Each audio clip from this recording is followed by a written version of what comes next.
Olá! Hoje a gente vai desvendar o sistema mais fundamental para a nossa vida e, ao mesmo tempo, um dos mais ignorados.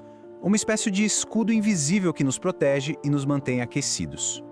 É isso mesmo, pode não parecer, mas vivemos completamente submersos. Só que não é um oceano de água, é um oceano de ar, um mar de gás que nos pressiona constantemente com um peso que a gente nem imagina. Esse é o peso, 1,30 kg. É a força que esse oceano de ar exerce em cada centímetro quadrado do nosso corpo.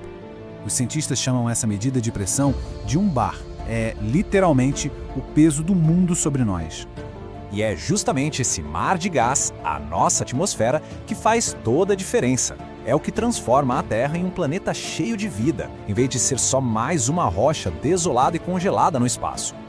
E para entender como isso funciona, vamos dar uma olhada na composição desse ar. Porque não é só oxigênio não, é uma mistura, um coquetel muito, mas muito específico. A vida como a gente conhece depende da dose exata de cada ingrediente. Pensa nesse ar como um drink. 78% dele é nitrogênio. Ele é como se fosse o gelo do copo, sabe? Tá ali para diluir o resto. Porque se a gente respirasse oxigênio puro, nossos pulmões poderiam entrar em colapso e tudo ao redor se tornaria perigosamente inflamável. O nitrogênio, então, mantém tudo em equilíbrio. E aquele 1% que sobra? Aqueles outros gases? Eles podem parecer pouca coisa, mas têm um papel fundamental. Eles funcionam como o termostato do planeta inteiro. Então, olha só que loucura!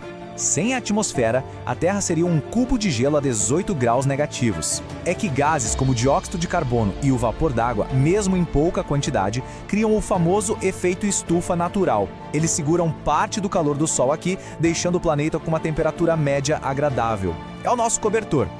Essa imagem mostra perfeitamente a ideia.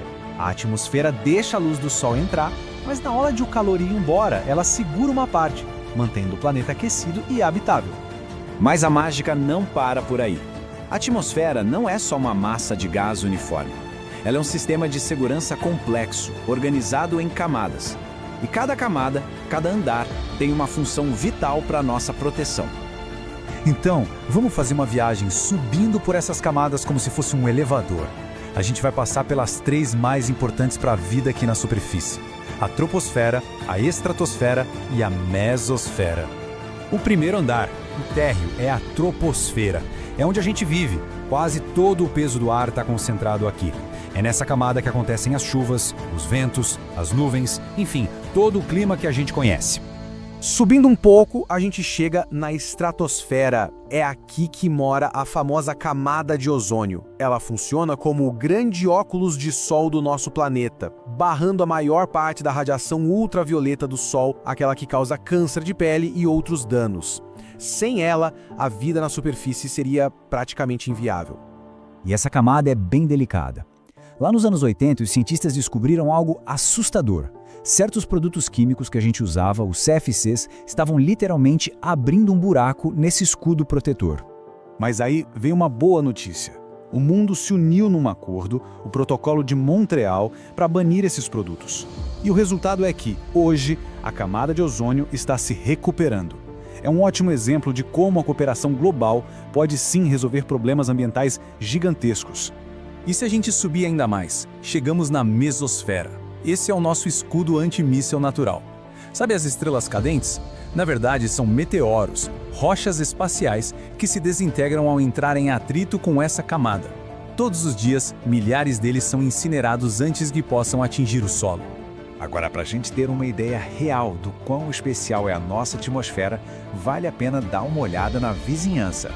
Vamos comparar a Terra com nossos vizinhos, Vênus e Marte. Olha só esses números. 3 planetas que talvez tenham começado de forma parecida, mas que hoje têm destinos completamente diferentes. E a grande diferença entre eles? A atmosfera.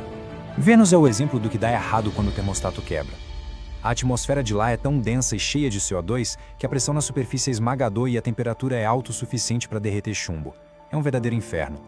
Marte, por outro lado, é a história oposta. Ele perdeu a maior parte da sua atmosfera para o espaço. Sem ela, não conseguiu segurar o calor nem a água líquida. O resultado é o que vemos hoje: um deserto congelado e bombardeado por radiação. Isso nos leva a uma das ideias mais incríveis da ciência: a hipótese de Gaia. Ela diz que a atmosfera da Terra não é só resultado de processos geológicos. Na verdade, a própria vida teria moldado e até hoje regularia ativamente a atmosfera, mantendo as condições ideais para ela mesma continuar existindo. É como se o planeta fosse um grande organismo vivo. E essa ideia nos leva a uma reflexão final, e talvez a mais importante de todas, sobre o nosso sistema de suporte à vida. Toda essa proteção, todo o clima, todo o ar que a gente respira, tudo isso está contido numa camada incrivelmente fina e delicada. Essa analogia da maçã é perfeita para a gente ter a noção da nossa fragilidade. Por isso, quando se fala em proteger a atmosfera, a gente não está falando de salvar o planeta. O planeta Terra já passou por coisas muito piores e vai continuar aqui. A questão é salvar a nós mesmos. É preservar as condições muito específicas que permitem que a nossa civilização exista. E essa é a grande pergunta que fica. Esse escudo tão frágil é a única coisa que nos separa do vácuo hostil do espaço. Como nós, como espécie, podemos garantir que ele continue nos protegendo? A resposta para isso vai definir o nosso futuro.